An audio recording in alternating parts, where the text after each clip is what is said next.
అమ్మగారి డైరీ 17వ రోజు.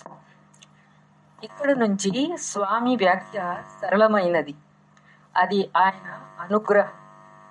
ఒక్కొక్కప్పుడు జ్ఞాని తన గురువుతో మాట్లాడుతాడు.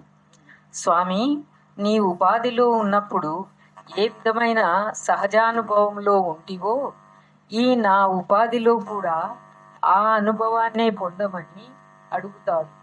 అప్పుడు గురువు, నా అంతటి వాడిని కావాలనని ఆశ అని ప్రశ్నిస్తాడు.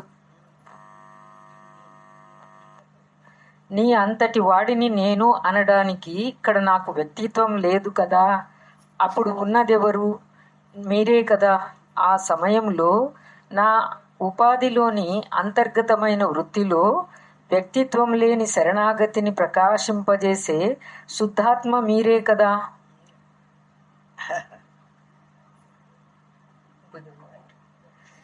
ఇక మీ సహజత్వాన్ని ఇక్కడ ఈ ఉపాధిలో అనుభవించేవారు మీరు కాక మరెవరు తండ్రి అంటూ తన సహజ స్థితిలోకి వెళ్ళి నేను లేను, ఉన్నది మీరేనని సంపూర్ణ శరణాగతిని పొందుతాడు. ఇది గురువు అనుగ్రహం. ఇక్కడ నుంచి కొంచెంగా చదువు. ఇక్కడ నుంచి స్వామి వ్యాఖ్య సరళమైనది. అది ఆయన అనుగ్రహం. ఆయన పరమాత్మ స్వరూపం కదా. గురువు కూడా గురువు దగ్గరే పోయి గురువు దగ్గర నమస్కారం చేసి గురువుని చూస్తూ నిలబడినప్పుడు ఆ గురువు అనేటువంటి వాడు ఒక దేహభావంతో ఉండేటువంటి వాడు కాదు.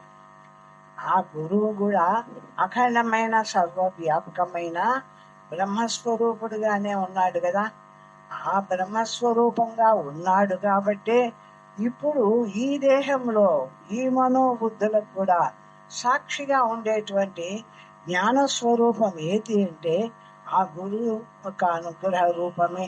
అంటే మనం ఆ గురువు దగ్గర పోయి నమస్కారం చేసుకున్నప్పుడు నేను అన్న భావం లేదు. ఇక్కడ కేవలము గురువుని చూసి ఉన్నాడు కాబట్టి గురువును తనలోకి వచ్చినట్టు గురువు అనుగ్రహం అంటే గురువు పరమాత్మ స్వరూపుడు కదా, జ్ఞానస్వరూపుడు కదా. కాబట్టి ఆ జ్ఞానం ఇక్కడ కూడా ప్రకాశిస్తుంది కదా. కాబట్టి ఇక్కడ ఉండేది నీవే. నువ్వు నా ఎంత వాడివి కావాలని ఉందా నీకు అని గురువు ప్రశ్నించినప్పుడు గురువు నీ ఎంత వాడిని నేను కావడము అనేది ఎక్కడ ఉంది స్వామి? ఏమి నీవు నిరాకార రూపమైన బ్రహ్మస్వరూపుడివి, ఇక్కడ ఉండేది నిరాకారమైన బ్రహ్మస్వరూపమే. కాబట్టి ఇక్కడ ఉండేది జ్ఞానస్వరూపము, నిరాకారమైన బ్రహ్మము నీ స్వరూపమే కదా అని చెప్తున్నట్టు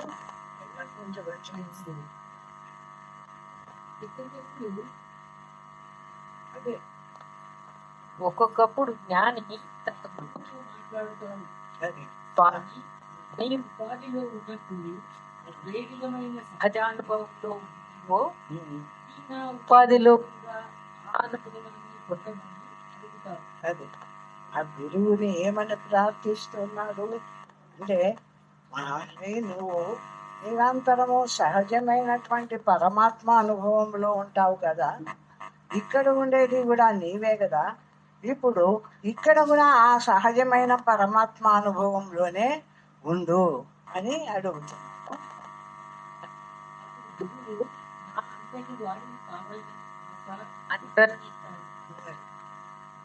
అప్పుడు వస్తుంది ఆ క్వశ్చన్.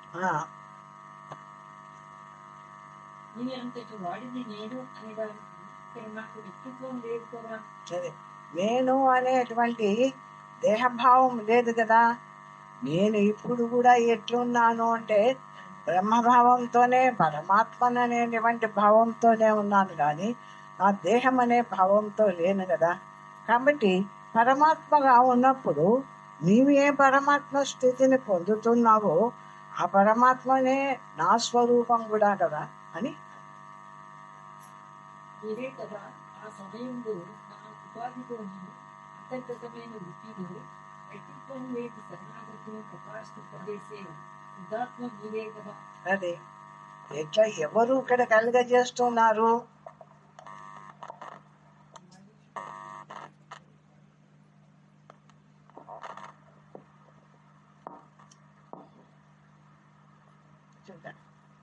మళ్ళీ చదువుకుంటాను. వచ్చిందా? హలో, మహారాజు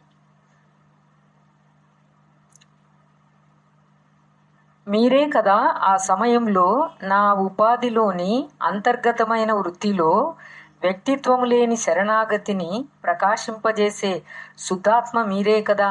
అదే నాలో నేను ఎట్లా ఉన్నాను ఇప్పుడు?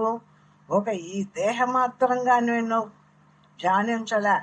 ఈ దేహంలో నేను అనేటువంటి వ్యక్తిత్వం లేకుండా కేవలము జ్ఞానస్వరూపుడనై జ్ఞానమాత్రంగా ఉండి నీవు ఏ తత్వాన్ని అనుభవిస్తున్నావో ఆ తత్వము ఇక్కడ కూడా అనుభవించు. అంటే ఇక్కడ ఉన్నది కూడా నీ స్వరూపమే. పరమాత్మ అనేది ఎప్పటికైనా మనం అనుకుంటూ ఉంటాం. మనకు దేహాలు వేరువేరుగా ఉన్నాయి కాబట్టి ఒక్కొక్క దేహంలో ఒక్కొక్క పరమాత్మ ఉన్నట్టు మనం అనుకుంటున్నాం. కానీ వాస్తవంగా పరమాత్మ అనేది ఏమిటిది అంటే ఏకంగా ఒక్కటిగా ఉన్న వస్తువు. అది ఒక్కొక్క దేహంలోకి వచ్చి కనిపిస్తుంది అంతే. కానీ పరమాత్మ అనేకం కాదు. ఎప్పుడు కూడా పరమాత్మ అనేవాడు ఏకరూపంగా ఉండేటువంటి వాడు. ఇప్పుడు ఆ కాంతి ఉంది, ఆ కాంతిలో మనం అందరం ఉన్నాం. ఆ కాంతి ఒక్కొక్కరి దగ్గరికి ఒక్కొక్క కాంతిగా వస్తుందా? ఒకటే కాంతి ప్రకాశిస్తుంది. ఆ కాంతిలో మనం అందరము వచ్చినాం కాబట్టి మనం అందరినీ ప్రకాశింపజేస్తుంది కాంతి. ఆ విధంగా పరమాత్మ యొక్క జ్ఞానకాంతి అనే దాంట్లోకి మన శరీరాలన్నీ వచ్చినాయి కాబట్టి ఆ జ్ఞాన కాంతిలోకి అన్ని శరీరాల్లో ఆ జ్ఞానం ప్రకాశిస్తుంది. అంతేగాని జ్ఞానము ఎవరి సొమ్ము కాదు. జ్ఞానస్వరూపమైన పరమాత్మ ఎవరి సొమ్ము కాదు. ఆయన సర్వవ్యాపకంగా ఈ ఆకాశము ఇది నాదింత అని ఎవరన్నా మాట్లాడారు కదా. ఆ విధంగా ఆకాశంలాగా సర్వవ్యాపకంగా ఉన్నాడు కాబట్టి ఎవడిది నేను అనుకుంటుంటే అక్కడ ప్రకాశిస్తూ ఉన్నట్టు అగుపించేటువంటి వాడు పరమాత్మ స్వరూపుడు. కాబట్టి ఇప్పుడు గురువు దగ్గర గురువును వేడుకుంటున్నప్పుడు కూడా గురువుని వేడుకుంటున్న నేను శిష్యుణ్ణి అయినా కూడా నాలో ఉండేది ఏమిటిది అంటే జ్ఞానస్వరూపమైన పరమాత్మే కదా. ఆ పరమాత్మనే కదా నువ్వు ధ్యానిస్తున్నావు. ఇక్కడ కూడా ఆ పరమాత్మ స్వరూపాన్ని నువ్వు ఏ తత్వాన్ని పొంది నేను సర్వవ్యాపకంగా ఉన్నాను అని నువ్వు ధ్యానిస్తున్నావో ఆ తత్వాన్ని ఇక్కడ ఉండే నీవే ఆ స్వరూపాన్ని పొందు. ఇక్కడ నాకు దేహభావం రానివాకు. ఇక్కడ ఉండేది నీ తత్వమే, నీ స్వరూపమే, నీ జ్ఞానమే. కాబట్టి నువ్వు ఏ విధంగా నా స్వరూపమని ధ్యానం చేస్తున్నావో ఆ విధమైన తత్వాన్ని ఇక్కడ ఈ మనోబుద్ధి అంటే ఈ బుద్ధి వృత్తికి కూడా సాక్షిగా ఉండేటువంటి జ్ఞానమాత్రంగా నిలిచి అనుభవించు అని చెప్తున్నారు. ఇక మీ సహజత్వాన్ని ఇక్కడ ఈ ఉపాధిలో అనుభవించేవారు మీరు కాక మరెవరు తండ్రి? అదే ఆ సహజమైన బ్రహ్మతత్వాన్ని ఎవరు అనుభవిస్తున్నారు ఇక్కడ? ఈ నేను అంటుండేటువంటి వాడు ఎవరు? ఆ జ్ఞానస్వరూపమైన చైతన్యమూర్తి కదా. ఆ గురువులో నేనంటున్నాడు, శిష్యుడిలో నేనంటున్నాడు. ఇక్కడ సంబోధిస్తున్నాడే గురువుగా శిష్యుడు. కానీ వాస్తవంగా గురువులో ఉండేది ఆ జ్ఞాన స్వరూపమే, శిష్యుడిలో ఉండేది ఆ జ్ఞాన స్వరూపమే. కాబట్టి ఆ బ్రహ్మమాత్రంగా నిలవాల్సినటువంటి ఆ అనుభూతి ఇక్కడ కూడా అనుభవించు. నీవే కదా ఇక్కడ ఉండేది. కాబట్టి ఈ జ్ఞాన స్వరూపాన్ని ఇక్కడ కూడా అనుభవించు అని వేడుకుంటున్నాడు శిష్యుడు.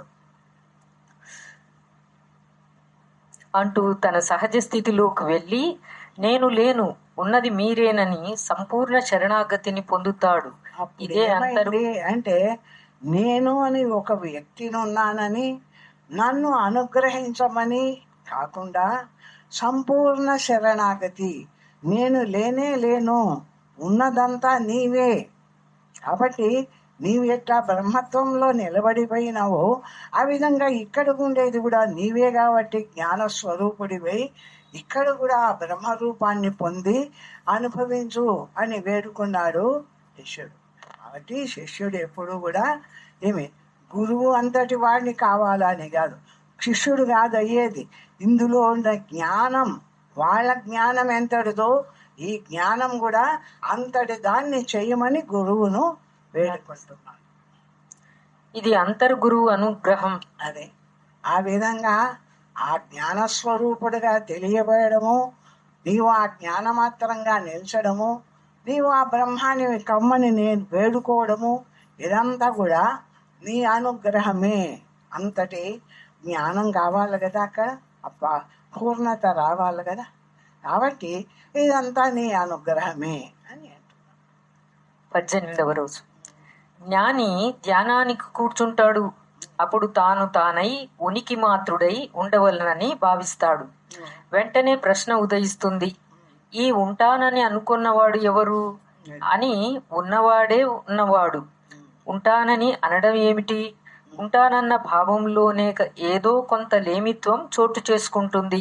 అదే నేను బ్రహ్మత్వంలో నిలబడతాను అని ఒక రోటికి పోయి ధ్యాన మందిరంలోకి పోయి నేను బ్రహ్మత్వంలో నిలబడతాను అంటే నేను వేరుగా ఉండి బ్రహ్మత్వం వేరుగా ఉందా? నేను పోయి మళ్ళీ బ్రహ్మత్వంలో నిలబడడానికి ఉన్నదంతా బ్రహ్మస్వరూపమే కదా అనేటువంటి ఉద్దేశంతో మాట్లాడుతుంది. ఉంటానన్న భావంలోనే ఏదో కొంత లేమిత్వం చోటు చేసుకుంటుంది. అదే కనుక నేను ఆ బ్రహ్మత్వంలో ఉంటాను అనుకున్నావే, నువ్వు బ్రహ్మం కాకపోతే అప్పుడు నేను బ్రహ్మత్వంలో ఉంటాను అని మాట వస్తుంది. మాట రావడం కూడా నేను బ్రహ్మత్వంలో ఉంటాను అంటే కానీ నేను ఒకటి ఉంది కాబట్టి ఇది పోయి బ్రహ్మత్వంలో ఉంటుంది అనేటువంటి ఉద్దేశంతో మాట్లాడుతున్నాను కదా, అది కూడా తప్పే కదా అని మళ్ళా తనలో తానే విశ్లేషించుకుంటున్నది ఆ విషయములు. కనుక అట్లు కాకపోతే ఉన్నవాడికి ఉండే ప్రయత్నం ఏమిటి? అది హాయిగా నువ్వు బ్రహ్మస్వరూపుడివై అయి ఉంటే, బ్రహ్మమైన స్వరూపుడివైన నీవు బ్రహ్మముగా ఉండడం ఏమిటిది? ఉండిపోతావు.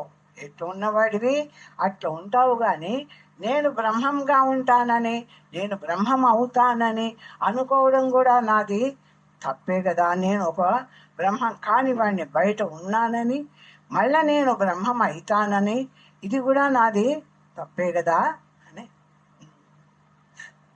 ఉన్న బ్రహ్మానికి లేమిత్వం లేదు, అదే లేని మాయకు ఉనికి లేదు. అదే ఆ ఉన్న బ్రహ్మస్వరూపుడు ఉన్నాడే, ఆడు ఆ బ్రహ్మస్వరూపము లేని చోటే లేదు, సర్వవ్యాపకంగా ఉన్నాడు బ్రహ్మస్వరూపం. కానీ మాయ అనేది ఉందే, నేను నేను అని వ్యవహారంతో మాట్లాడుతున్నానే, ఇది మాయ. ఈ మాయ ఉండేది కాదు, వాస్తవమైంది కాదు. ఆ బ్రహ్మము లేనిది కాదు, ఆ బ్రహ్మము ఎప్పుడూ ఉండేదే. ఈ మాయ అనేది ఎప్పుడూ లేనిదే. కాబట్టి నా స్థితిలో నన్ను ఉంచమని వేడుకుంటున్నాం ఇక్కడ. అంటే అటువంటప్పుడు నీ ప్రయత్నంలో ఏదో లేమి చోటు చేసుకుంది. కనుకనే ప్రయత్నం జరుగుతుందని తెలుసుకొని ఉన్న నాకు ఉండే ప్రయత్నం ఏమిటని సర్వాన్ని వదిలి ఊరుకుంటాడు. కాబట్టి ఇక్కడ కూడా నేను ప్రయత్నం చేస్తున్నాను బ్రహ్మస్వరూపమై నిలబడడానికి. అంటే అప్పుడు బ్రహ్మం కానట్టు, మళ్ళా బ్రహ్మస్వరూపాన్ని పొందడానికి ప్రయత్నం చేసినట్టు, ప్రయత్నంతో బ్రహ్మస్వరూపం లభిస్తున్నట్టు కాదు కదా వాస్తవ స్థితి. ఉన్నది బ్రహ్మస్వరూపము, ఎప్పుడు ఉన్నది ఉన్నట్టే ఉంది కదా. దాంట్లోకి ఒకడు పోయేదానికి లేదు, ఒకడు విడిచేదానికి లేదు. అదే కదా హానోపాదానహీన చిన్మాత్రం అనుభూతి మాత్ర గమ్యం బ్రహ్మైవాహం తదస్మి పరిపూర్ణం అంటుంది శాస్త్రం. కాబట్టి ఆ బ్రహ్మము అనేది అది తెలియబడుతూనే దాన్ని పొందేది లేదు, విడిచేది లేదు. ఏ నేను ఉన్నానో అంటే ఆ నేను జ్ఞానమాత్రంగా ఉండి ఏ నేను ప్రకాశిస్తున్నానో ఈ నేను బ్రహ్మమే, నా స్వరూపమే, ఇది నా బ్రహ్మస్వరూపమే. కానీ ఈ బ్రహ్మస్వరూపాన్ని నేను బయట ఉండి ఒక వ్యక్తిని, ఆ వ్యక్తిని నేనైన బ్రహ్మాన్ని పొందేది కాదు. అంతా బ్రహ్మస్వరూపమే ఉంది సర్వవ్యాపకంగా. కాబట్టి ఈ నేను బ్రహ్మత్వాన్ని పొందుతాను అనేటువంటి ఉద్దేశాన్ని వదిలేసి నిలబడు. ఏ బ్రహ్మం ఉందో బ్రహ్మంగానే, నువ్వు బ్రహ్మానివే, ఎప్పుడు బ్రహ్మానివే. కాబట్టి బ్రహ్మమాత్రంగా నిలబడు, అంతేగాని నేను బ్రహ్మంగా ఉంటాననేది ఏమడు, నువ్వేం ప్రత్యేకంగా ఇంకొకటి ఉందా నీ దగ్గర అనేటువంటి ఇది విచారణ లోపల జరుగుతుందమ్మా. జ్ఞానానికి పోయినప్పుడు ఈ విచారణ అంతా లోపల జరుగుతుంది. ఆ జరిగినప్పుడు దీన్ని ఖండిస్తుంది, ఈ విషయాన్ని వదిలేస్తుంది, బ్రహ్మమాత్రంగా సిద్ధాంతం చేసుకొని ఇంకా నిలబడిపోతుంది. ఇంకా తర్వాత ధ్యానం అట్లా నిలబడిపోయి కొంతసేపు ఉండిపోయింది అంటే ఆ టైం గడిచిపోయింది. ఆ స్థితిలో తన సహజత్వాన్ని కలిగి తానైన నిశ్చలుడవుతాడు. ఆ స్థితిలో భావరహితుడై ఉండిపోతాడు. అంతే, ఇది భావాతీత సమాధి. ఆ స్థితిలో పోయి ఆ స్థితిలో నిలిచి భావరహితుడై ఇది ఇట్లా ఉంటానో అట్లా ఉంటానో, ఇదిగా ఉంటానో అదిగా ఉంటానో అనేది లేకుండా కేవలం ఏ బ్రహ్మస్వరూపం ఉందో బ్రహ్మమాత్రంగానే నిలిచిపోతుంది ఆ స్థితిలో. అట్లా దాటేస్తుంది. ఎందుకంటే విచారణ అనేది, అందుకు మనం విచారణ చేయాలా బ్రహ్మత్వము అంటే మనకు ఆ ధ్యాన మందిరంలో ఆ ధ్యాన స్థితిలోకి పోయినప్పుడు ఎంతగా విచారణ చేసి ఇదంతా వదిలేసి బ్రహ్మమాత్రంగా నిలిచి ధ్యానం చేసింది. ఆ బ్రహ్మమాత్రంగా నిలిచి ధ్యానం చేయవాలంటే ఎంత విచారణ చేసింది. విచారణ చేసి బ్రహ్మత్వాన్ని ఉంది, బ్రహ్మమాత్రంగా నిలిచిపోయి అట్లా ఉంటుంది అని చెప్తారు. ఇదే భావాతీత సమాధి. భావం లేనటువంటి భావాతీతమైన సమాధి స్థితి. ఇదో ఇట్టున్నాను, ఈ బ్రహ్మం నేను, ఈ పరమాత్మ నేను అని ఏదైనా మాటలు అంటుందా? ఏది లేదు. ఏదైనా భావిస్తుందా? ఈ దేహం కాదు, నేను ఈ పరమాత్మను ఆ పరమాత్మను అని భావిస్తుందా? అది లేదు. ఏదీ లేకుండా కేవలం శుద్ధమైన బ్రహ్మం ఏదుందో బ్రహ్మ మాత్రంగా నిలిచిపోయింది. ఆ స్థితిలో ఇంకా బ్రహ్మమై ఊరుకుంది. 19వ రోజు. జ్ఞాని అనుభవంలో సహజ స్థితిలో ఉండగా కొంతసేపటికి తనలో ఉన్న అంతర్గురువు చూచితివా, ప్రపంచంలో ఏ పని అయినా చేస్తే అవుతుంది. ఇక్కడ నీవు ఏమీ చేయకుంటే అంటే ఊరక ఉంటే ఆత్మసిద్ధి అవుతుంది. చేస్తే అవుతుంది పని ఏ పని. అక్కడ చూడు ఆ విషయం ఎట్లా వచ్చిందో. ఇప్పుడు వాస్తవంగా మనం చేసేది కూడా అదే. ఏమంటే మనం చేసేది కూడా ఏమిటంటే పరమాత్మను పొందుతాను అని ధ్యానం చేస్తాను అనే ఒక పనిగా చేస్తూ ఉన్నావు. పనిగా చేసేది కాదది. ఇప్పుడు ఎట్లా ఉండవాలి వాస్తవమైన బ్రహ్మస్థితిలో ఉండడం అంటే ఏది చేయకుండా ఊరుకుండవా. ఎంతెంత ఏది చేయకుండా ఊరుకుంటుంటామో అంటే వదిలేసి చేసేటువంటి మనస్సు, బుద్ధి, చిత్తము, అహంకారము, ప్రపంచము ఇవన్నీ ఉన్నాయి కదా. ఇవన్నీ వదిలేసి కదా నువ్వు లోపలికి పోతున్నావు. ఎందుకు వదిలేసిపోతున్నావు? ఏదైనా లోపలికి పోయినా కూడా నువ్వు ఆ బ్రహ్మత్వాన్ని చేసి పట్టుకోవాల్సిందైతే ఈ మనోబుద్ధులను కూడా తీసుకుపోవాలి కదా లోపలికి. వీటిని తీసుకుపోలేదే. ఎందుకు ఇక్కడ వదిలేసినావు అంటే వీటిని ఇక్కడే పెట్టావు. బ్రహ్మస్వరూపమైన నీవు ఉన్నావో, జ్ఞానస్వరూపుడివి, జ్ఞానమాత్రంగా నిలిచావు. సో అది చెప్తోంది ఇక్కడ. ఏం చెప్తుందంటే ఏమి చూడు, బయట పనులు ఏవైనా చేయాలంటే మనోబుద్ధి చేత అహంకారాలు కావాలా, దేహం తీసుకోవాలా, దాంతో ఏదైనా పనులు చేయవాలా. ఇక్కడ చూడు నువ్వు ఎట్లా చేస్తున్నావో అన్ని వదిలేసి ఏది చేయని స్థితిలో ఈ నిరాకారమైన బ్రహ్మముందో జ్ఞానస్వరూపమై ఆ జ్ఞానంగా నిలబడిపోతున్నావు చూడు అని చెప్పిస్తుంది. ఏ విషయమైనా నోటితో చెప్తే తెలుస్తుంది, కానీ ఇక్కడ నీవు ఏమీ అనక మౌనం వహిస్తేనే తెలుస్తుంది అనే అనుభవాన్ని అందిస్తాడు. అన్ని విషయాలు ఏ విషయాన్ని చెప్పడానికైనా మనం నోటితో చెప్తేనే విషయం తెలుస్తుంది. ఇక్కడ బ్రహ్మత్వం దగ్గర ఉంది చూడు, ఏది అనకుండా, ఎంత ఏది అనకుండా నిశ్శబ్దంగా మౌనంగా నిలబడతావు, అప్పుడు మాత్రమే బ్రహ్మస్వరూపము తెలియబడుతుంది చూడు అని చెప్తున్నాడు.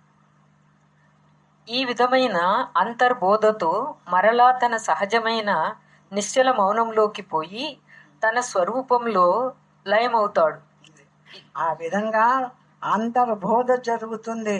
లోపల మనము పరమాత్మను ధ్యానం చేస్తామని అక్కడికి పోయినా కూడా లోపల మనకు ఆ విధంగా బోధ జరుగుతుంది, అంతర్బోధ. అది గురువు అనుగ్రహం. ఆ గురువు చెప్తున్నాడు, ఇట్లున్నావు చూడు, ఇట్లున్నావు చూడు, ఇట్లయితున్నావు చూడు, నువ్వు చూడు ఏ పని చేయడానికైనా మనోబుద్ధులతో ఇచ్చేస్తా అజ్జేస్తా అని బయటికి పోతావు కదా, ఇక్కడ చూడు ఇది లేదు అది లేదు ఏది లేదని అన్ని విడిచి లోపలికి పోయి నిరాకారంగా నిలబడుతున్నావు చూడు అని చూపిస్తూ ఉన్నాడు గురువు. ఇది గురువు అనుగ్రహం. ఇది కేవల గురు పరబ్రహ్మ యొక్క అనుభవ రూప అనుగ్రహ ప్రకటిత స్థితి. హాయిగా నిలబడాం కదా, ఇంకా ఏది అనుకోకుండా ఏ ప్రయత్నము చేయకుండా ఆ స్థితిలో ఎంతసేపు నిలబడతాం కదా, కొంతసేపు అదెంత ఆ అనుభవం ఎట్లా వచ్చింది అనుకుంటున్నావు. ఇదంతా కూడా ఆ గురువు అనుగ్రహంతోనే ఈ అనుభవం నాకు వచ్చింది అని అనుకుంటున్నా. అది ఆయన ఉనికి స్థితియే. ఇది తన వ్యక్తిత్వం లేని సంపూర్ణ శరణాగతి. అది ఆ విధంగా మనం నిలబడినామే, అన్నీ వదిలేసి లోపలికి పోయి శుద్ధమైన జ్ఞానమాత్రంగా నిలబడినామే, ఇంకా ఏది అనుకోకుండా. అది ఆయన స్వరూపం. ఎవరు? ఆ గురువు యొక్క స్వరూపము ఆ పరమాత్మ స్థితి. అటువంటి పరమాత్మ స్థితిని మనకు ఇప్పుడు అనుగ్రహించినాడు, అన్ని తీసేసినాడు, మనలోనే విషయాన్ని అంతా విశదీకరించి తెలిపేసినాడు. ఇంకా ఇట్లా నిలబడు అన్నాడు, నిలబడినావు. ఇప్పుడు ఆ గురువు అనుభవిస్తూ ఉండేటువంటి బ్రహ్మత్వము నీవు అనుభవించే బ్రహ్మత్వము ఒక్కటిగా ఉంది. ఇది గురువు అనుగ్రహం అంటే. 20వ రోజు. జ్ఞాని మామూలు ప్రకారము తన గదిలో ధ్యానానికై వస్తాడు. పద్మాసనాసీనుడై కూర్చుంటాడు. కళ్ళు మూసుకొని ధ్యాన నిమగ్నుడవుతాడు. వెంటనే హృదయం నుండి, ఏమిటి ధ్యానం చేస్తున్నావా? అన్నీ విడిచి నీవుగా ఉండిపోవడానికి ఈ ధ్యానం ఎందుకు? నీ నిజమైన కోరిక బ్రహ్మమై ఉండడమే కదా, మరి అన్నీ విడిచి ధ్యానాన్ని ఎందుకు పట్టుకుంటావు అనే ప్రబోధం రాగానే మొత్తం అంతా విడిచి తన సహజ సుఖానుభవ స్థితిలోకి చేరుకుంటాడు. అవతల అనుభవింపబడేది వాస్తవమైన బ్రహ్మత్వం. ఇది అనుభవించే దానికి ముందు ఈ విశ్లేషణ వస్తుంది. ఇదంతా కూడా మనలో ఆ విధంగా ఎక్కడికి పోతావు, ఎంత దూరమని పోతావు, ఎక్కడికి పోతావు ధ్యానం చేయాలని అనుకునేది ఏమి? నువ్వు వేరే బ్రహ్మం వేరే అయితే కదా నువ్వు బ్రహ్మాన్ని ధ్యానం చేసేది. నువ్వు ఇప్పుడు ఏం చేయవాలా అంటే అన్ని వదిలేసి ఊరుకో. ఎంతెంత ఏది అనకుండా ఊరుకుంటున్నావో అంతంత బ్రహ్మమై నిలుస్తున్నావు కదా. మరి ధ్యానం చేస్తా అని ఎక్కడికో లోపలికి పోతున్నావే, ఎక్కడికి పోతావు అని హెచ్చరిస్తున్నాడు గురువు. హెచ్చరించినప్పుడు అప్పుడు అవును కదా, ఏది లేకుండా నిలబడడం కదా నా స్వరూపము, నేను ఏదేదో చేస్తున్నాను కదా, తప్పు కదా అనుకొని ఆ తప్పు సవరించుకొని ఇప్పుడు విషయాన్ని అంతా వదిలింది. జ్ఞానం మాత్రంగా నిలిచిపోయి ఇంకా నిలబడిన స్థితి అది కొంతసేపు అర్ధ గంట అది జరిగిన స్థితి. జరిగే దానికి ముందు, ఆ బ్రహ్మత్వంలోకి పోయే దానికి ముందు ఏం జరుగుతుంది అన్న విషయాన్నంతా అక్కడ ఉంది రాసి. అలా కొంతసేపు అయ్యాక వృత్తిలోకి వచ్చిన తర్వాత ధ్యాన ప్రయత్నం చేసింది ఎవరు? మరలా దానిని విడిచి సహజ ప్రబోధం వల్ల సహజత్వాన్ని పొందిందెవరు అని భావించి అంతా నీ సత్యస్వరూప గురు చైతన్యమేనని, తానన్న పదార్థమే లేదని సంపూర్ణ శరణాగతుడవుతాడు. ధ్యానం చేయాలనుకున్నది ఎవరు? ఎక్కడ నా బుద్ధి వృత్తిలో ధ్యానం చేయవాలని ప్రయత్నం చేసింది ఎవరు? మళ్ళా ధ్యానం ఎందుకు చేస్తున్నావు అని ప్రశ్నించింది ఎవరు? ధ్యానం అంటుండగానే ధ్యానం విడిచేసి నిరాకార స్థితిలో నిలబడినాను కదా, మరి ఇది అంతా ఎట్లా కలిగింది అంటే నీ అనుగ్రహమే కదా అని ఆ కొంతసేపు ధ్యానం చేసిన తర్వాత మళ్ళా గురువుకు నమస్కారం చేసుకుంటాడు. ఇది అంతర్గురు ప్రబోధంతో నిలిచిన లోపల మనకు ప్రబోధం వస్తుంది. మనమే మాట్లాడుతున్నామేమో అనుకోవచ్చు విషయాన్ని, కానీ అది మనం కాదు, మనల్ని దిద్దుతున్నాడు. ఏ విధంగా పోతే నువ్వు అజ్ఞానంలో పడి మళ్ళా ఏదో జ్ఞానం అది ఇది అని ఏదో చేయకుండా నువ్వు నీ స్థిరతలో నీ జ్ఞాన స్వరూపమైన ఏ బ్రహ్మం ఉందో ఆ బ్రహ్మ మాత్రంగానే ఎట్లా నిలబడతావు అన్నటువంటి విషయాన్నంతా కూడా అక్కడ ప్రబోధం జరుగుతుంది. ఆ ప్రబోధం జరిగినప్పుడు అప్పుడు అర్థం చేసుకొని మళ్ళీ విడిచి ఆ స్థితిలోకి పోతుంది. ఇది బ్రహ్మత్వంలో నిలిచిపోతుంది. ఇది అంతర్గురు ప్రబోధంతో నిలిచిన కేవల స్థితి. ఆ విధంగా ఆ గురువు ఎక్కడో బయట లేడు, మనలోనే ఉన్నాడు. మనలోనే ఉండి మనమలను తిప్పుతూ ఉంటాడు. మనం ఇక్కడ పేరిన పొరపాటు చేస్తూ ఉంటే ఆ పొరపాటునంతా సర్దిద్ది ఇది మంచి పూర్ణమైన జ్ఞానస్థితిలోకి పంపించి ఇక్కడ నిలుచు అని మనల్ని ప్రబోధించినట్టు అవుతుంది.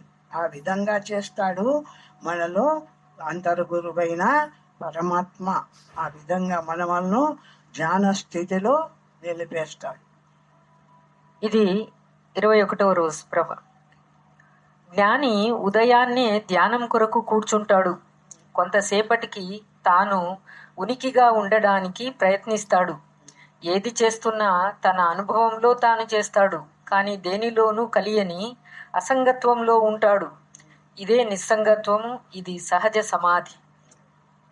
అట్లా ఒక్కొక్క రోజు పోతూ ఉండగానే ఇటు అటు ఏది రాకుండా పోవడంతోనే బ్రహ్మత్వంలో నిలబడతాడు. పూర్ణమైన జ్ఞానస్థితి ఉంటుంది. వదిలేస్తాడు, ఆ బ్రహ్మ మాత్రంగా నిలుస్తాడు. అక్కడ ఇంకా బ్రహ్మస్వరూపంలో ఏకత్వం పొంది కొంతసేపు ఆ ప్రయత్నంలో బ్రహ్మ అనుభవం చేసుకుంటాడు. 22వ రోజు.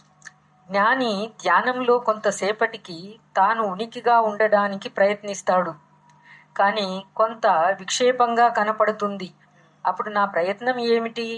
లోపల ఉన్నవాడివే కదా అని తండ్రి నీ ఇచ్చ నెరవేర్చుకో అని తన ప్రయత్నాన్ని వదులుతాడు. నేనేం ప్రయత్నం చేసేది? ఇప్పుడు బ్రహ్మమే బ్రహ్మరూపమై నిలబడవాలి. ఇప్పుడు అందరిలో బ్రహ్మస్వరూపం ఉంది. బ్రహ్మస్వరూపమే బ్రహ్మమై నిలబడితేనే నీకు బ్రహ్మానుభవం వచ్చేది. అట్లా లేకుండా ఆ బ్రహ్మం వేరే ఉండి నువ్వు వేరే ఉండి ఆ బ్రహ్మత్వానికి ప్రయత్నం చేస్తూ ఉంటావే, అదంతా మాయా విలాసం మళ్ళా. కానీ అదంత ప్రయత్నం లేకుండా పోయి కేవలం బ్రహ్మమయ్యే నిలుస్తావు చూడు, అది ఆ గురువు యొక్క అనుగ్రహం. ఆ విధంగా నిన్ను తిప్పుతాడు. లోపల ఎక్కడైనా నువ్వు పక్కన ఇట్లా ఏదైనా ఇంకొక భావం ఏదైనా అంటే అంతా సర్దేసేసి ఏదో ఇంకా ఇట్లా కూర్చో, ఇది నీ తత్వం అని తెలుపుతాడు. తెలిపినప్పుడు అది తెలిపినప్పుడు ఎవరు తెలుపుతున్నారు నాకు ఈ విషయం? నేనే చెప్పుకుంటున్నానా? నేనే అనుకుంటున్నానా? కాదు, నాలో అంతర్గురువైన నా మహర్షి నన్ను ఈ విధంగా ఆ స్థితిలో నిలబెట్టినాడు అనుకుంటాడు ఆ చేసేటువంటి వాడు. అప్పుడు కేవలుడై శుద్ధ చిత్తుగా మిగిలి తన నిరామయ స్థితిగా అనుభవం కలుగుతుంది. అప్పుడు శుద్ధ చిత్తు అంటే ఏ విషయ రూపము లేనటువంటి కేవల నిర్గుణమైనటువంటి శుద్ధమైన చిత్తు జ్ఞానస్వరూపమై జ్ఞానమాత్రంగా అట్లా నిలిచిపోతుంది. ఆ స్థితిలో అన్ని వదిలేసేటప్పటికీ ఆ గురువు అనుగ్రహించి ఏదో ఇట్లా ఉండు అని చెప్పినప్పుడు ఆన్ని వదిలేసి జ్ఞానమాత్రంగా నిలుస్తాడు. అయితే జ్ఞానమాత్రంగా నిలుస్తున్నాను, నాకు గురువు వేరే, నాకు గురువు అనుగ్రహం వేరే అవుతుందా? కాదు. నాలో ఉండేటువంటి ఆ జ్ఞానస్వరూపమైన గురువే తనను తాను అట్లా సర్ది చెప్పుకొని తానుగా నిలుస్తున్నాడు. అందుకే నీవు వేరే, నేను వేరేనా, నేను ధ్యానం చేయడానికి అని అక్కడ మొదలు అడిగింది. అంటే గురువు వేరే కాదు, ఏమే తను చేసేటువంటి ధ్యానం చేసుకున్నవాడు తాను వేరే కాదు. అంటే తాను దేహాలు కాదు, దేహాల్లో ఉండేటువంటి కేవలం పరమాత్మ. ఆ గురువులో ఏ పరమాత్మ స్వరూపం ప్రకాశిస్తుందో ఆ పరమాత్మ ఇక్కడ ఉంది. కాబట్టి ఇప్పుడు నీవే నీ స్థితిలో ఉండిపో అని కూడా చెప్పుకుంటాడు ఈ శిష్యుడు. ఈ శిష్యుడు ఎప్పుడు కూడా నన్ను పెట్టినావు నువ్వు ఉంచు అని కాదు, ఇప్పుడు నువ్వే కదా ఇక్కడ ఉండేవాడివి, కాబట్టి నీ స్థితిలో నీవు ఉండిపో స్వామి అని చెప్పుకున్నప్పుడు అది అట్లా ఆగిపోతుంది. తర్వాత అనగా ముందు కూర్చుండగానే తనకు తెలియకనే తన ప్రయత్న రూప అశాంతి అడ్డం వచ్చినది. అదే ఏం చేశాడు, ఇక్కడ విషయాల్లో ఉండిపోతుంది కదా. ధ్యాన మందిరంలోకి పోయే వాళ్ళకి కొన్ని విషయాల్లో ఉండి అక్కడ పోతుంది కదా. ఆ పోయేటప్పటికి కొంత అప్రయత్నంగానే విషయాల యొక్క వేగము లోపల ఎక్కువగా ఉంటుంది. వెంటనే తన లోపల ఉన్న ఆత్మగురువుకు శరణాగతి పొంది కర్తృత్వాన్ని వదులుతాడు. నా వల్ల కాదు దీన్ని విడవడానికి, ఆత్మ లోపల ఉన్నావు కూడా అవే కదా ఉండేది, జ్ఞానస్వరూపుడివై అందరు గురువువై, కాబట్టి ఇంకా నీవే ఏదైనా చేసుకో అని గురువుకు శరణాగతి అవుతాడు. లోపల ఉండేటువంటి ఆ పరమాత్మకు శరణాగతి అవుతాడు. నేను ప్రయత్నం చేసేదానికి ఉన్నదంతా నీవే, ఇంకా నీవే ఎట్లా నిలుస్తావో అట్లా నిలుచు అని గురువు మీదకి వేసేసినాడు భారం. అప్పుడు తాను లేని బ్రహ్మమే అయి మిగిలి పూర్ణమై మిగులుతాడు. అప్పుడు తాను లేకుండా పోతాడు. కేవలము పరమాత్మ ఏది ఉందో, బ్రహ్మం ఏది ఉందో ఆ బ్రహ్మ మాత్రంగా నిలిచిపోతాడు ఆ బోధతో, ఆ ప్రబోధంతో అని అంటాడు. ఇదే అప్రయత్నయత్త సమాధి, ముక్త దశ. అయత్నాయత్త సమాధి అని చెప్తుంది దీన్ని శాస్త్రం. అంటే తాను యత్నం చేయకుండానే, ప్రయత్నం చేయకుండానే సమాధి స్థితి వచ్చింది. అంటే పరమాత్మ స్వరూపమై నిలిచింది. నేను ప్రయత్నం చేసేవాడినా, నేను నిన్ను పొందగలిగినటువంటి వాడినా, నేను అనుకుంటున్న శరీరం ఎంత, నీవెంత, నువ్వు అనంతమైనటువంటి వాడివి కదా, అఖండమైనటువంటి వాడివి కదా.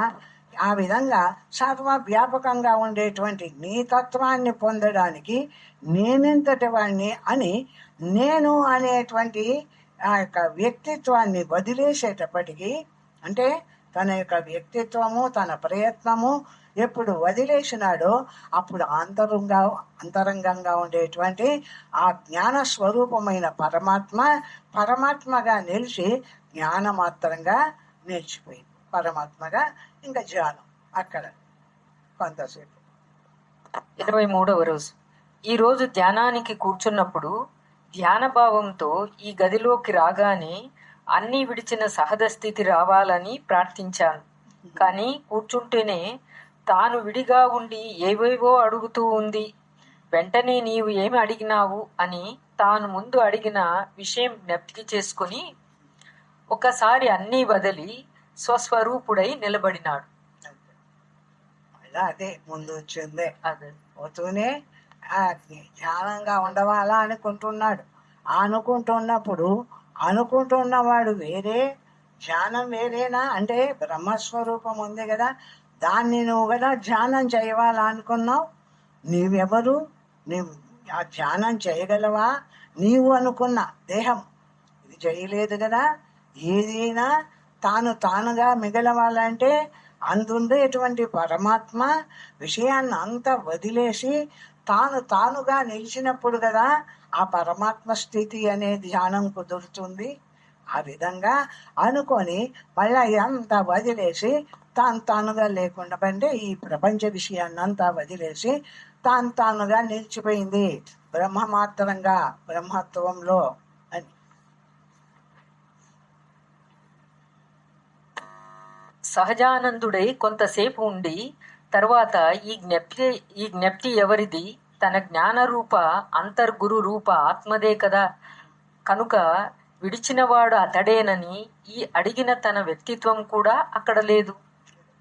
ఇప్పుడు ఆ నిలబడిందే అడంగానే నిలబడిపోయిందే బ్రహ్మమాత్రంగా. ఆ నిలబడిపోయినటువంటి ఆ జ్ఞానరూపం ఎవరిది అంటే నేను అనేటువంటి వ్యక్తిని. అంటే నేను పోయినా రూమ్లోకి పోయినా నేను ధ్యానం చేయవాలా అనుకున్నా ఆ వ్యక్తిత్వం ఉండింది అక్కడ. అంటే ఆ వ్యక్తిత్వం లేదు. ఏమిడిది చేసింది? అందులో ఉండేటువంటి ఏ జ్ఞాన స్వరూపం ఉందో ఆ జ్ఞానము జ్ఞానంగా నిలిచింది. అంతేగాని నా వ్యక్తిత్వం ఎక్కడుంది అక్కడ అని తనను గురించి మళ్ళా ధ్యానమైన తర్వాత కూడా విశ్లేషించుకుంటుంది. ఆ సమయంలో మొత్తం అంతా తానై ప్రకాశించిన గురు రూపాత్మ నేనే అని పూర్ణంగా ఈ స్థితిలో నిలుస్తాడు. అది ఆ విధంగా ఈ శరీరాన్ని మనోబుద్ధులను విడిచిపెట్టేసి సాధన చేసిన వాడిని కాదు. కాబట్టి ఏ జ్ఞాన స్వరూపము తానుగా నిలిచి సర్వవ్యాపకంగా అఖండమైనటువంటి బ్రహ్మస్వరూపమై నిలిచిందో ఆ బ్రహ్మము ఆ బ్రహ్మస్వరూపమై నిలిచింది. నేను కాదు, నేను లేను, నేననేది లేదు. ఉన్నదంతా బ్రహ్మస్వరూపమే తానై నిలుస్తుంది. మీకందరికి కూడా చెప్తున్నా. అంటే మనం అనుకుంటుంటాం పోయి మనం ఈ పొద్దు ధ్యానం చేస్తాము అని. ధ్యానం చేస్తాము అనుకున్న ఈ మనస్సు కానీ ఈ బుద్ధి కానీ ఈ దేహం కానీ ఇవి కాదు. అవి అనుకుంటే అవి చేయలేవు. అసలు వాటికి చలనమే వాటి శక్తి. వాటికి ఎంతసేపు ఉన్నా కదలడమే స్వరూపం, కానీ ఊరుకుండడం వాటికి చేత కాదు. కానీ ఆ లోపలికి పోయిన తర్వాత వీటినన్నిటినీ విడిచేసి కేవలం జ్ఞానమాత్రంగా నిలిచింది. అంటే ఏది నిలిచింది? జ్ఞానం నిలిచింది. నాలో ఉండేటువంటి ఏ జ్ఞాన స్వరూపం ఉందో అది మొత్తాన్ని వదిలేసి తానుగా నిలిచింది. అట్లా జరుగుతుంది నా జ్ఞాన స్వరూపం. నాలో నేనుగా ఆ విధంగా నిలిచిపోతున్నాను అని.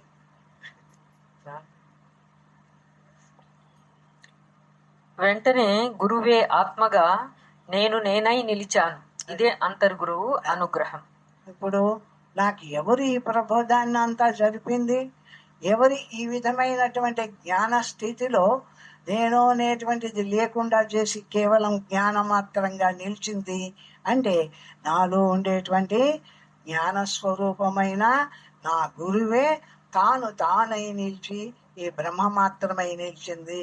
ఇక్కడ నేను లేను అనేటువంటి ఆ స్థితిలో ఆ బ్రహ్మ మాత్రమై నిలిచింది. 24వ రోజు. ఉదయాన్నే ధ్యానానికి కూర్చుంటాడు. తన సహజ స్థితిలో ఉండడానికి ప్రయత్నిస్తాడు. ఎంత చేసినా తనకేదో తృప్తి లేని స్థితిగానే ఉంటుంది. అప్పుడు తన గురువైన ఆత్మరూపాన్ని రమణ గురు అని స్మరిస్తాడు. అంతే, మొత్తం అంతా వదిలి నిరామయ స్థితిలో ఉండిపోతాడు. మరి ఇక్కడ జరిగినది ఏమిటంటే స్వయం ప్రభాతమైన తానుగానే ఉంటే అట్లు ఉండక తనకు తెలియనిదేదో ఒక చిన్న ప్రయత్న రూపత అడ్డుకుంటుంది. ఇక్కడ జరిగింది ఏమిటి అంటే పరమాత్మ స్వరూపము తానుగానే బ్రహ్మంగానే ఉంది, అది ఎప్పుడూ మారలే.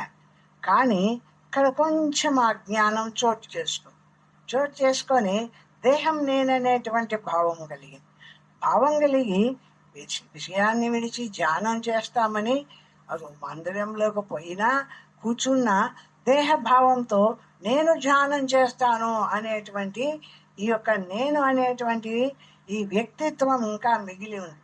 అప్పుడు ఆంతరంగంలోకి పోయినప్పుడు ఆంతర్గురు ప్రబోధంతో నీవా ధ్యానం చేయడానికి నీవు ఉన్నావా అనేటువంటి విషయంగా తన యొక్క జ్ఞానతత్వాన్ని తను ఆ విధంగా నిలిపి, ఇది కదా నీ బ్రహ్మత్వము, ఈ విధంగా నిలబడవాలి కదా, నేనెవరు, నేనని ఎక్కడి నుంచి తెచ్చును అని ఆ విధంగా తన బ్రహ్మత్వమందు నిలుపుకొని తనకు ఉండేటువంటి వ్యక్తి భావాన్ని అంతా విడిపించినాడు. అది జరిగింది ఎవరు అంటే లోపల ఉండేటువంటి బ్రహ్మస్వరూపుడే కదా. ఆ బ్రహ్మస్వరూపుడే కదా మనకి ఎవరైనా గురువు. ఆ విధంగా ఆ సమయంలో ఆ కొరత ఏదో తనకే తెలిసింది. ఒకసారి ప్రయత్నం వదిలి గురువును స్మరించాడు. అది ఆ గురువు అక్కడ ఏం తప్పిపోయింది, ఎందుకు నాకు నా స్థితిలో నేను నిలబడలేకపోతున్నాను అన్నటువంటి కొరత ఏదో అర్థమైంది. ఓహో, నేను ధ్యానం చేస్తానని నేననేటువంటి ఈ మనోభావం బుద్ధిభావంతో ఉన్నాను కదా, దానివల్ల కదా నాకు పరమాత్మ స్థితి తెలియబడకుండా పోయింది, అర్థం కాకుండా పోయింది అని నా తత్వాన్ని నేను అర్థం చేసుకొని నీ వదిలి ఇంకా నీ ఇష్టం నువ్వేమన్నా చెయ్యి, శరణాగతి, సంపూర్ణ శరణాగతి అంటే ఎవరు అంటే ఆ జ్ఞానస్వరూపమైన పరమాత్మ తానుగా నిలిచినప్పుడే మనకు అనుభవం వస్తుంది. మనము ఆ పరమాత్మ స్థితిని ఆ పరమాత్మగా నిలిచి అనుభవించేది కాదు. మనము అనేది, నేను అనేదో, ఈ మనస్సు, ఈ బుద్ధో, ఈ దేహము, ఇదంతా కూడా ఏమిటిది, ఇదంతా అజ్ఞానం చేత, మాయ చేత ఒక రూపం ఏర్పరచుకొని వచ్చింది. కానీ ఇందులో ఉండేవాడు ధ్యానం చేస్తానన్నవాడు ఎవడు? జ్ఞానస్వరూపుడు. వాడన్నాడు ధ్యానం చేస్తాను అని, అనిన వాడు కదా. మరి దీని ప్రయత్నం అంతా ఎందుకు అని ఎప్పుడైతే దీని భావం వదిలేస్తామో అప్పుడు జ్ఞాన రూపంగా బ్రహ్మమాత్రంగా నిలిచి అనుభూతి కలుగుతుంది. ఇంకంతే ధ్యానం. కనుక స్మరణ మాత్రంతోనే అప్రయత్న సహజ స్థితిని అనుభవించాడు. ఇది గురు అనుగ్రహం, ఇదే రమణ అనుగ్రహం. ఆ ప్రయత్నంగా తాను ప్రయత్నం చేసి ఏదో బ్రహ్మత్వం పొందేది కాదు. తను లేకుండా ఎప్పుడు పోయినాడో, నేను లేను, ఉన్నదంతా నీవే అనిపించిందో, ఆ బ్రహ్మస్వరూపమైన ఆ అంతరు గురువు అతని స్వరూపాన్ని తాను పొందినాడు, తానుగా నిలబడేసినాడు తన స్థితిలో అని. 25వ రోజు. జ్ఞాని ధ్యానానికి కూర్చుంటాడు. అప్పుడు గురువు యొక్క అనుగ్రహము, అది తన ఆది గురువు తన యందు జ్ఞాన బీజం నాటి అనుగ్రహించినాడని, తర్వాత తన రమణ గురువు అంతర్గురువై విచారణ అనే నీరు, అనుభవము అనే ఎరువు వేసి మహావృక్షమైన జ్ఞానరూప మోక్షము అనే ఫలమునిచ్చి తిరిగి అతనే ఆరగించే సద్రూప ఆత్మయై సహజానందమనే తృప్తితో అంతవరకు ఉండి తను అనుకుంటూ ఉన్న వాంగ్ మనోరూప ఉపాధి రూప వ్యక్తిత్వం వదిలి హృదయంలోకి చేరి అశబ్ద అస్పర్శ నిశ్చలత్వాన్ని అనుభవిస్తాడు. ఇప్పుడు ఇలా పోయి కూర్చున్నప్పుడు ఒక రోజుటి అనుభవం ఇది. అంటే ఇప్పుడు ఎట్లా కలిగింది నాకు ఈ జ్ఞానం, ఎట్లా కలిగింది నాకు? మొదట గురువు అనే ఆయన నాలో ఈ జ్ఞాన బీజాన్ని నాటినాడు. ఆ బీజానికి నీళ్లు పోసి ఎరువు పోసి నా రమణుడు పెంచినాడు. అది ఇప్పుడు మహావృక్షమైంది జ్ఞానమాత్రంగా. కాబట్టి ఇప్పుడు ఈ అనుభవం అంతా చేసేది ఆ జ్ఞాన స్వరూపమైన పరమాత్మే కదా, ఇదంతా నేను చేసిందే కాదు కదా అనేటువంటి తన కర్తృత్వ భావాన్ని వదిలేసి ఆ జ్ఞాన స్వరూపంగా ఎక్కడ ఏది తానుగా నిలబడినాడో ఆ తానైనటువంటి బ్రహ్మ మాత్రంగా తెలిసి ఆనందిస్తాడు. ఇక్కడ జరిగినదేమిటంటే జీవభావాన్ని పొందిన చిదాభాసుడు జాగ్రత్తావస్థలో హృదయం నుండి నేత్రస్థానంలో వ్యవహారార్థము బహిప్రజ్ఞతో ఉంటాడు. ఇప్పుడు ఏమిటి జరిగిందంటే బయట మనం వ్యవహారం చేస్తూ ఉన్నప్పుడు ఎట్లా ఉంది మన పరిస్థితి అంటే మనలో ఉండేటువంటి హృదయంలో పుట్టినటువంటి ఈ నేను నేను అనే హృదయంలో ఏ జ్ఞానం పుట్టిందో ఆ జ్ఞానము మేము ఇడాపింగడ నాడుల ద్వారా సహస్రారానికి చేరుతుంది, పైకి చేరుతుంది. అక్కడ మనోబుద్ధులుగా తయారవుతుంది. మనోబుద్ధులుగా తయారైన తర్వాత దేహమంతా వ్యాపిస్తుంది.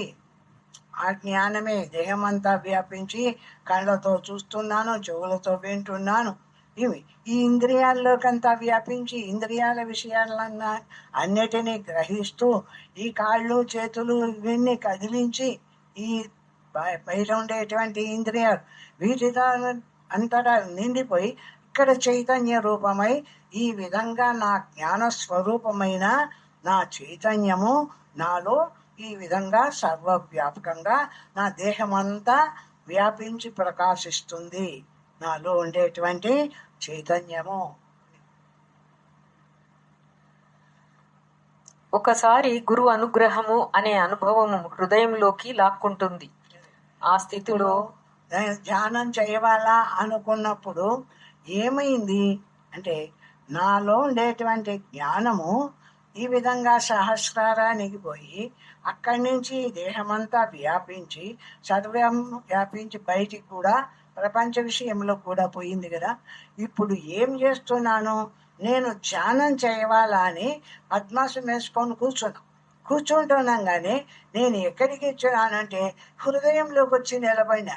ఎట్లా నిలబడినాను అంటే ఇన్ని విధాలుగా వ్యాపించిన నా జ్ఞానము విషయాలన్నిటి నుండి వెనక్కొచ్చి నా హృదయంలో నిలబడి ఈ నేను బ్రహ్మము అని బ్రహ్మ మాత్రంగా నిలబడింది. ఈ జ్ఞాన స్వరూపమే ఇంద్రియాల ద్వారా బయటికి పోతే ప్రపంచాన్నంతా చూస్తూ ఉంది, తెలుసుకుంటూ ఉంది. ఆ జ్ఞాన స్వరూపమే నేను ధ్యానం అనే వాళ్ళకే నాలో అంతర్ముఖమై లోపలికి వచ్చేసి తానుగా లోపల నిలబడుతుంది జ్ఞానమాత్రంగా. ఆ స్థితిలో వాక్కు, మనస్సు, దృష్టి అన్నీ ఏదో ఒక అగాధంలో పడినట్లు లేవలేని అచల స్థితిలో, చేతన రహిత స్థితిలో ఉంటాడు. ఆ లోతుల నుండి ప్రపంచాన్ని చూస్తాడు. అప్పుడు ప్రపంచ వ్యవహారాన్ని అసంగుడై చూస్తాడు. దీనిని అసంగ చిద్రూపస్థితి అంటారు. ఆ లోపలికి పోయి పడినాడు కదా, ఆ హృదయంలోకి పోయి పడినాడు కదా. ఆ హృదయంలోకి పోయి పడే వాళ్ళకే ఇంద్రియాలు ఏవి కూడా ముందుటి మాదిరి విషయాల మీదకి పరిగెత్తిపో ప్రశాంతంగా నిలిచి ఉంటాయి. తెలియబడుతూ ఉంటుంది. ఏమి అంటే ఇప్పుడు ఈ జ్ఞానస్థితి చూడు, లోపల ఇంతసేపు తన స్వస్థితిలో తాను నిలబడి ఉండిన దానివల్ల ఇంద్రియాలన్నిటికీ వ్యాపించలేదు. చూడు, ఇంద్రియాలు వాటి పనులు చేయవాలంటే ఎట్లా అంటే త్వరగా లేచిపోవు. బయట ఉన్నప్పుడు ఉన్నంత ప్రశాంతంగా నిలబడి ఉంటాయి. మనం చెప్పినా కదలని స్థితిలో కూడా ఉంటాయి. ఎంత అనుభవం అయితే అర్థమవుతుంది ఎవరికి, చెప్తే విషయం కాదు. అట్లా చాలాసేపు కూర్చునేస్తాం కదా. ఆ జ్ఞానాన్ని అంతా లోపలికి లాక్కొని హృదయంలో నిలుపుకున్నాం కదా. ఇప్పుడు ఏ ఇంద్రియాల్లో ఆ జ్ఞానం ప్రసరించలేదు కదా. ఇప్పుడు ఉన్నట్టుండి నేను బయటికి రావాల్సి వస్తే ఏమైంది అంటే బలవంతంగా అంటే ఈ వాక్కు మాట్లాడలేకుండా ఉంటుంది, మనస్సు కదలలేకుండా ఉంటుంది. ఆ విధంగా ఈ ఇంద్రియాలన్నీ కూడా ఆ విషయాన్ని అంతా లోపలికి తీసుకుపోయి పరమాత్మగా నిలబడే వాళ్ళకే వీటికి సత్తా లేక స్వతంత్రమైన సత్తా ఇవి నిదానంగా పనిచేస్తాయి. కొంతసేపు అయిపోతే గాని ఈ మళ్ళా నేను అనేటువంటి ఈ హృదయంలోకి పోయి నిలిచినటువంటి ఈ జ్ఞానము శరీరమంతా వ్యాపించినంత వరకు హుషారెక్కదిది ప్రశాంతంగా లోపల నిలిచి ఉంటుంది. 26వ రోజు. జ్ఞాని అనుభవానికి కూర్చుంటాడు. తన ఉనికి రూప ఆత్మస్థితిలో నిలిచిపోతాడు. అట్లా కొంతసేపు ఆ సహజ స్థితిలో నిలిచిన తర్వాత ఇప్పుడు జరిగిన స్థితి శారీరకమా ఆధ్యాత్మికమా అనే విశ్లేషణ చేసుకుంటాడు. అక్కడ మొదట అభాస రూప వృత్తి తాదాత్మ్యాన్ని చెందుతాడు. ఆభాస రూప వృత్తి తాదాత్మ్యాన్ని నేను ఇంతసేపు అన్ని విడిచి హృదయంలో కూర్చొని ఇది ఒక 10 నిమిషాలు 20 నిమిషాలు నేను చెయ్యగలిగినంతసేపు అక్కడ ఉండి ధ్యానం చేసినాను కదా, ఇప్పుడు నా స్థితి ఏమిటిది అని మళ్ళా తన్ను తానే విచారించుకుంటాడు. ఎట్లా ఉంది నా స్థితి? ఏదో బుద్ధిగా ప్రవర్తించడం కాదు, నా స్థితి అంతా నాకు తెలియబడవాలి కదా. ఏ విధంగా నేను అంతర్ముఖమైనాను, అయినాక జరిగే పరిస్థితి ఏమిటిది అని దాన్నంతా విచారణ చేసుకుంటాము బయటకు వస్తూనే. తన అధిష్టానమైన అనగా తన నిజతత్వమైన స్వరూపంలో నిలిచిపోతాడు. అప్పుడు అది ఆధ్యాత్మికతయే. అయితే అది శారీరకంగా కూడా జరుగుతుంది. ఎట్లనగా కేవలం మానసికంగానే కాదు, అంతర్ముఖమైపోవడము శారీరకంగా కూడా. ఇంతకు ముందు చెప్పినాం కదా, జ్ఞానము అంతటికీ ప్రవహించి ఉంటుంది, శరీరం అంతా వ్యాపించి ఉంటుంది. అటువంటి జ్ఞానాన్ని అంతా వెనక్కు తీసుకుంటాడు. వెనక్కు తీసుకొని కదా ఇక్కడ లోపల పెట్టి జ్ఞానమాత్రంగా నిలిచినాడు.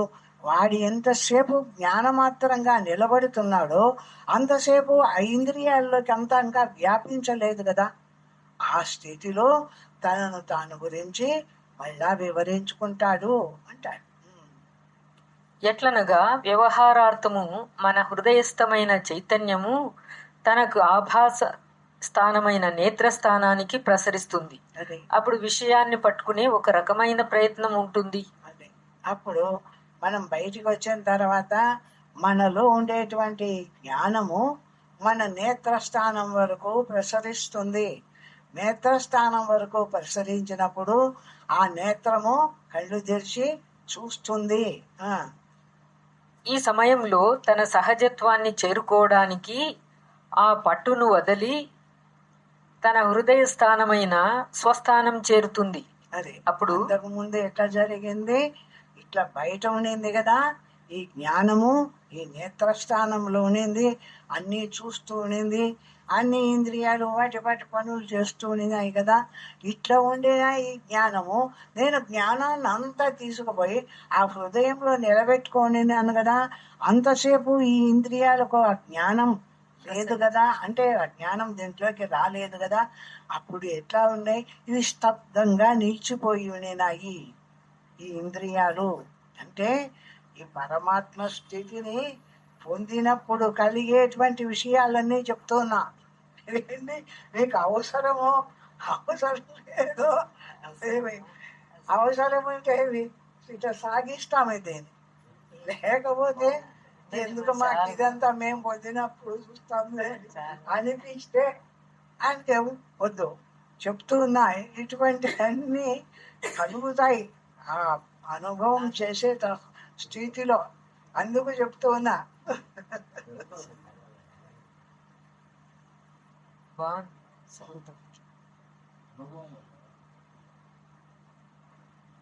అప్పుడు శారీరకంగా కూడా తన ప్రయత్నం లేకనే తన నేత్రాలు అర్థనిమీలితాలు అవుతాయి. అదే చూపు కూడా ఎక్కడో ఆ కంటితో ఇది ఉంది అది ఉందని ఈ కంటిలోంచి జ్ఞానం బయటికి ప్రసరిస్తే అది ఉంది ఇది ఉంది అని చూస్తుంది. ఇప్పుడు లోపలనే ఉంది కదా, ఈ హృదయంలోనే ఉంది కదా. కాబట్టి ఎట్లుంటుంది అంటే కంటి దగ్గరికి మాత్రం వస్తూ ఉందే కానీ ప్రపంచాన్నంతా చూడలే. కాబట్టి ఎట్లుంటాయి ఈ నేత్రాలు అంటే అర్ధనిమీలిత నేత్రాలుగా ఉంటాయి. కళ్ళు పూర్తి తెలిసి ఇది ఉంది అది ఉందని ఇది చూడలే. ప్రశాంతంగా లోపల నుంచే చూస్తుంది. హృదయంలో నిలబడే ఈ కంటి ద్వారా చూస్తుంది. అయితే కంటి ద్వారా చూసినా పూర్తిగా కంటి దగ్గరికి రాలేదు కాబట్టి కన్ను పూర్తి తెలుసుకోని ప్రపంచాన్ని అంతా చూడు. ప్రశాంతంగా ఆ నిలబడినప్పుడు మనమే చూసుకోండి, మీరే ప్రశాంతంగా అనుకొని నిలబడినప్పుడు మన దృష్టి ఎట్లా ఉంటుంది అంటే మన కళ్ళు పూర్తిగా బయట విషయాన్ని చూడండి అట్లా ఉంటుంది, ఆ విధంగా ఉండిపోతుంది అని. చూపు ఎక్కడో లోపలికి దిగిపోతుంది. బహిరంతర ఇంద్రియాలన్నీ సంపూర్ణంగా నిశ్చేష్టితమవుతాయి. ఆ స్థితిలో కళ్ళు చల్లగా అయి పూర్ణానందం ముఖంలో కూడా కనిపిస్తుంది. ఇదే శారీరక హృదయము, ఇది అభ్యాసానుభవ స్థితి. ఆ విధంగా లోపలికి పోయింది, ఈ ఇంద్రియాల్లోకి ఎక్కడా లేదు కాబట్టి ఆ ఇంద్రియాలన్నీ కూడా నిలిచిపోయి ఉంటాయి. అవి ఎక్కువగా కదిలి పనిచేయవు, ప్రశాంతంగా ఉంటుంది. ఆ స్థితిలో నేత్రాలు కూడా చల్లగా ఉంటాయి, చల్లబడుతుంది. నేత్రాలకు వేగం తగ్గిపోతుంది కదా, దాన్ని చూసి దీన్ని వేగం లేదు, ప్రశాంతంగా నిలబడింది కదా, ఆ చలవ నేత్రాల్లో కూడా వస్తుంది. చల్లగా ఉంటాయి ఎప్పుడు కళ్ళు అని చెప్తారు. 27వ రోజు. జ్ఞాని ధ్యానంలో తన సహజమైన స్వస్థితిని చేరుకుంటాడు. అక్కడ పరావాక్ స్థితిలో ఉంటాడు. పరావాక్ అంటే వైఖరి నుండి మధ్యమాకు, మధ్యమా నుండి పశ్యంతికి, పశ్యంతి నుండి పరావాక్కునకు చేరి నిశ్శబ్ద స్థితికి ఎట్లా పోయినాడు, ఈ వాక్య ఎట్లా పోయింది లోపలికి, వాక్కు పోయే స్థితిని కూడా అక్కడ వర్ణిస్తున్నాం. ఏమంటే పరావాక్కు అంటే ఇప్పుడు వైఖరి వాక్కు ఎక్కడుంది అంటే ఇట్లా నోట్లో ఉండి నాలుక, దవడలు, పండ్లు వీటన్నిటితో బయటికి మాట్లాడుతుంది. ఒక శబ్దం రావాలా అంటే, మనం మాట్లాడవాలంటే మన నాలుక కదలడానికి దవడలు సహాయం చేస్తాయి. ఈ విధంగా ఇక్కడ నోటిలో ఉండేటువంటి ఇంద్రియాలన్నీ కూడా సహాయపడి ఆ శబ్దాన్ని బయటికి తెస్తాయి. అవతలి వారితో చెప్తూ ఉన్న మాటగా ఆ విధంగా వస్తుంది శబ్దం. కానీ ఇప్పుడు వాడు బ్రహ్మత్వంలోకి పోయినాడు, పరమాత్మలోకి పోయినాడు. ఇప్పుడు ఈ అంటే ఈ వైఖరి వాక్కు నుంచి పరా పశ్యంతి మధ్యమా అంటే ఆ గొంతు దగ్గరికి పోయినాడు. గొంతు దగ్గరికి పోయి ఆ గొంతు దగ్గర కాసేపు నిలబడినాడు, లోపలికి పోతున్నాడు. ఈ జ్ఞాన స్వరూపము ప్రపంచ విషయాన్ని విరమించుకొని లోపలికి పోతుంది. అప్పుడు పరావాక్కు ఇంకా పూర్తిగా పోతే అంటే పశ్యంతి మధ్యమ, ఆ హృదయంలో మాట్లాడుకుంటూ ఉంటుంది మనస్సు. అది చేయాలా, ఇది చేయాలా, అది చేయాలా అన్నప్పుడు రూపం చెందుతూ కదులుతుంటుంది కదా, ఆ కదిలికను కూడా ఆపేసుకుంటాడు. ఏం చేయాలా అనుకోడు, ఆపేసుకొని అక్కడి నుంచి కొంచెం దించుతాడు కిందికి. దించేవాడికే నాభిస్థానం దగ్గర చేరుతుంది. నాభిస్థానం దగ్గర ఏం చేస్తుంది అంటే మెల్లగా తన యొక్క స్వరూపనిష్ట, తన యొక్క పరమాత్మ స్థితిని గురించే అనుకుంటుంది. ఈ నేను, ఈ బ్రహ్మము, ఈ పరమాత్మను, ఇది అని కొంతసేపు అనుకుంటూ అక్కడ పశ్యంతి వాక్కుగా నిలుస్తుంది. ఇంకా కొంత లోపలికి వేళకే నిశ్శబ్దం, మౌనంగా ఉండిపో. ఇట్లా ఈ వాక్కు కూడా 4 విధాలుగా బయటకు వచ్చిన వాక్కు కూడా ఏ ఇంద్రియము ఎట్లా అంతర్ముఖమవుతుంది అనేది చెప్తున్నాం. అంటే కేవలము ఆ మనస్సు ఒక్కటే కాదు లోపలికి పోయేది, ఈ వాక్కు కూడా మెల్లగా పోయి మనం ఏం చెప్తుంటాం అందరికీ మామూలుగా అంటే లోపలికి పోయి నేను అని కూడా అనకుండా నిలబడు అని చెప్తుంటాం. ఇది చెప్తూ ఉన్నామే కానీ ఇక్కడ ఎట్లా జరుగుతుంది, ఈ నేను అని కూడా అనకుండా నిలబడినటువంటి ఆ మౌన స్థితి ఎక్కడ ఉంది అంటే అది ఆ పరావాక్కు అంటే నిరాకార స్థితి, నిశ్శబ్ద స్థితి. అక్కడికి పోయి ఇంకా నేను అనదు అంటే బొడ్డును కూడా దాటి లోపలికి పోయి ఇంకా నిశ్శబ్దంగా ఉండిపోతుంది. అప్పుడు పరావాక్ స్థితి పొందుతుంది. అక్కడ పరాశబ్దంలో నిశ్శబ్దాన్ని పొందుతుంది. కొంచెం బయటికి వచ్చినప్పుడు ఈ పరమాత్మని, ఇది నా స్వరూపం, ఇది ఆ స్వరూపం అని లోపల అనుకుంటూ కొంచెం బయటకు వస్తుంది. కొంచెం బయటకు వచ్చిన తర్వాత పైకి వచ్చిన తర్వాత ఇప్పుడు నేను ధ్యానం చేసినాను, ఇది చేసినాను, ఇంకా ఇది అంటుంది. ఇంకా బయటకు వచ్చిన తర్వాత ఎప్పుడు నేను వాక్కులోకి వచ్చింది, వాటితో మాట్లాడుతుంది. ఈ విధంగా శబ్దం కూడా పరా, పశ్యంతి, మధ్యమ, వైఖరి అని 4 విధాలుగా ఎట్లా బయటకు వస్తూ ఉందో అదే విధంగా 4 విధాలుగా లోపలికి దిగి నిశ్శబ్ద స్థితిని పొందుతుంది. ఆ స్థితిలో పోయి అక్కడ మౌనంగా నిలబడుతుంది. ఇప్పుడు ఆ లోపలికి పోయి మౌనంగా నిలబడిన స్థితి పరావాక్. ఆ స్థితిలోకి ఈ శబ్దం కూడా ఆ విధంగా లోపలికి దిగుతుంది. పరమాత్మ స్థితిలో వాడు నిలబడవాలంటే ఇంద్రియాలే కాదు, ఈ కళ్ళు ముక్కు చెవులే కాదు, ఈ శబ్దం కూడా, ఇది కూడా లోపలికి పోయి నిలబడవాలా. ఆ నిశ్శబ్ద స్థితిలోకి పోయినప్పుడు అక్కడ పరావాక్ స్వరూపాన్ని పొందుతుంది. అక్కడ పోయి ఇంకా మౌనంగా ఉండిపోతుంది తన స్థితిలో. ఈ 4 శబ్దాలు ఊర్ధ్వానికి పయనించినప్పుడు ప్రపంచంలోకి వస్తాడు. అదే ఈ 4 శబ్దాలు పరా, పశ్యంతి, మధ్యమ, వైఖరిని 4 శబ్దాలు బయటికి వచ్చినప్పుడు వాక్కుకుండా ఎప్పుడు బయటకు వస్తాడో అప్పుడు ప్రపంచంలోకి వస్తాడు. వాడిని చూసి మాట్లాడతాడు, వీడిని చూసి మాట్లాడతాడు, అది అనుకుంటాడు, ఇది అనుకుంటాడు, ఈ విధంగా ప్రపంచంలోకి వస్తాడు. ఈ శబ్దం మనస్సులోకి దిగి తన పుట్టుక స్థానమైన నాభి స్థానం చేరి అక్కడ లయిస్తుంది. కనుక అక్కడ సంపూర్ణమైన శాంతి లభిస్తుంది. కనుక ఆ స్థితిలో నిశ్శబ్దం బ్రహ్మ ఉచ్యతే అనే అనుభవం కలిగి బ్రాహ్మీ స్థితిలో కొంతకాలం ఉండి వ్యవహారంలోకి వచ్చినప్పుడు కూడా ముందు అనుభవ ఛాయ వలన వాంగ్ మనస్సుల వేగం తగ్గి తటస్థంగా పనులు చేస్తాడు. ఇది వాసవానంద స్థితి. ఇక్కడ ఈ విధంగా పొందుతుంది. ఈ విధంగా బయట ఉండేటువంటి ఈ జ్ఞాన స్వరూపమైన ఈ చైతన్యము ఈ వాక్కు రూపంగా, వాక్కు కూడా ఒక ఇంద్రియం కదా, దానికి వాక్కు రూపంగా ఇంద్రియ రూపంగా బయటకు వచ్చి మాట్లాడుతూ ఉన్నది. వీడు ధ్యానానికి పోవాలని, ధ్యానం చేయవాలా అనుకున్నాడు. అప్పుడు ఏం చేస్తున్నాడు? నిశ్శబ్దంగా ఒక రూమ్లో ఎవరితో మాట్లాడకుండా నిలబడుతున్నాడు. అప్పుడు ఏమైంది? మెల్లమెల్లగా ఈ అది ఏమంటారు వైఖరి నుంచి ముందు లోపలికి పోతుంది. ఆ లోపలికి పోయి ఆ కంఠస్థానంలో అంటే అక్కడ కాసేపు ప్రశాంతంగా నిలబడుతుంది. ఏది అనదు, నిశ్శబ్దంలోకి పోతూ ఉంది. ఇప్పుడు దారి అక్కడికి కాసేపు అదో ఇదో దేవుడో దైవమో రామకృష్ణ ఏదైనా అనుకుంటారు, అది విడుస్తుంది, ఇంకా హృదయంలోకి చేరుతుంది.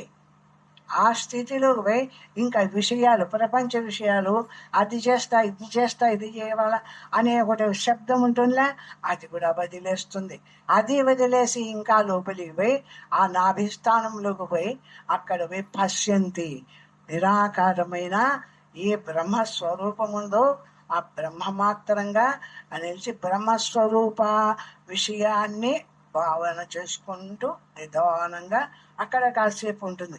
ఇంకా లోపలికి పోతుంది నేను అనేటువంటి నిశ్శబ్దం. ఇది పరాశబ్దం.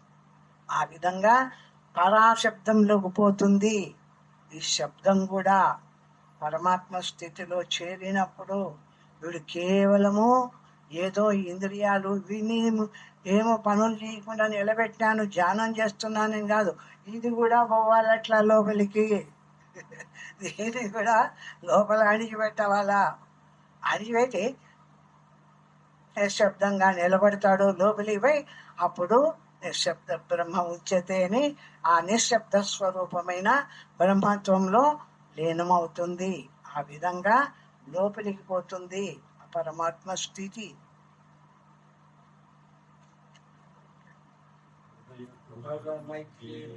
కేవల